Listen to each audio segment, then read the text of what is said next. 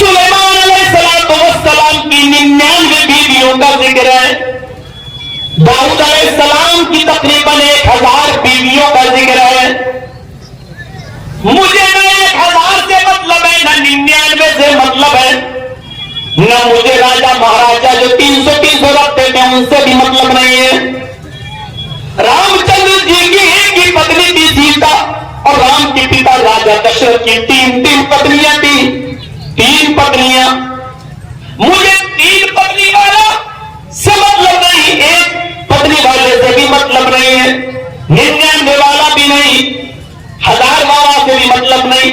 مجھے تو یہ بتانا ہے ہندو بھائیوں کو کہ آپ کی کتاب میں یہ کہا گیا کہ جس کی 12 ہوگی وہ آخری نبی ہوگا، وہ لاسٹ ہوگا، اس کے بعد کوئی نبی دھرتی پر نہیں آئے گا، انتم رشی کی پتنیوں کی سنکھیا 12 ہوگی۔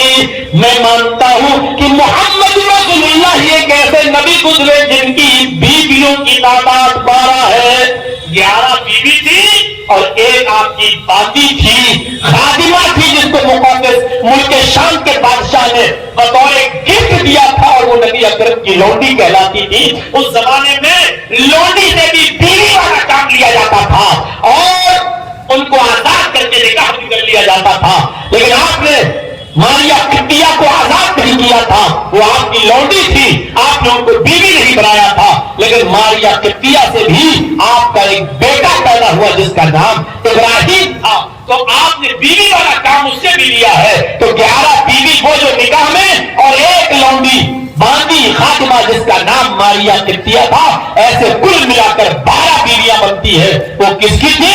محمد الرسول اللہ صلی اللہ علیہ وسلم کی۔ اور 12 بیوی والا آخری نبی ہوگا، یہ آپ کی کتاب کہتی ہے، آپ کی کتاب کہہ رہی ہے کہ 12 بیوی والا آخری نبی ہوگا۔ اب آپ بتائیے کہاں بھاگیں گے، کس طرف جائیں گے؟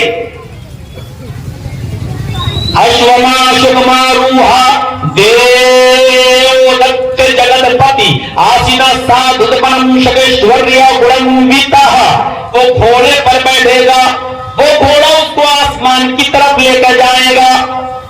اشوما شگما روحا، وہ گھوڑے پر بیٹھے، اشمانی گھوڑا، اشو شکتی، گھوڑے جیسی طاقت، لوگ بولتے ہیں نا ارے وہ تو اشو شکتی ہے، یعنی گھوڑے جیسی طاقت ہے اس کے اندر، اشمانی گھوڑا۔ اشوما شگما روحا، وہ بہت تیز رفتار ہوگا، بجلی سے زیادہ تیز رفتار، بجلی سے زیادہ تیز رفتار، یہ بجلی نہیں، آسمانی بجلی، کیونکہ یہ بجلی تو تھی ہی نہیں اس زمانے میں، آسمانی بجلی، اس کی رفتار کتنی ہوتی ہے؟ 1 سیکنڈ میں 1,86,000 میل، کلومیٹر نہیں، میل۔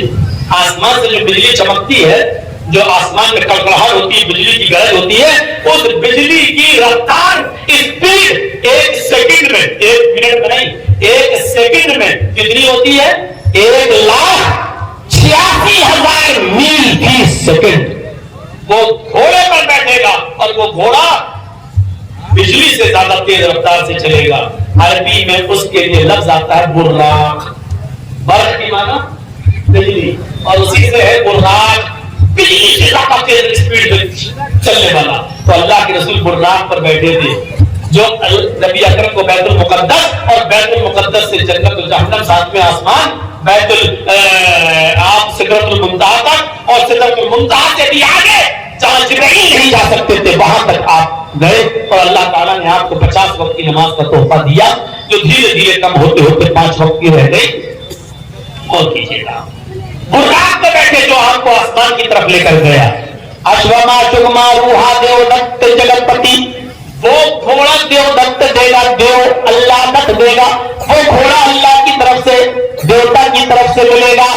پرشورام لے کر آئیں گے، یعنی جبرائیل لے کر آئیں گے۔ اللہ کے نبی کے لیے وہ گھوڑا فرشتہ لے کر آیا تھا، کس کے لیے؟ جگت پتی کو دیں گے۔ محمد رسول اللہ کا یہاں نام جگت پتی بتایا گیا، محمد نہیں۔ وہ گھوڑا کس کو، وہ براق پر کس کو بٹھائیں گے؟ جگت پتی کو۔ جگت کی معنی دنیا، جگت، جگت مانی دنیا، اور پتی مانی رکشک، پتی مانی محافظ، پتی مانی رکشک۔ پتی کو اسی لیے پتی کہا جاتا ہے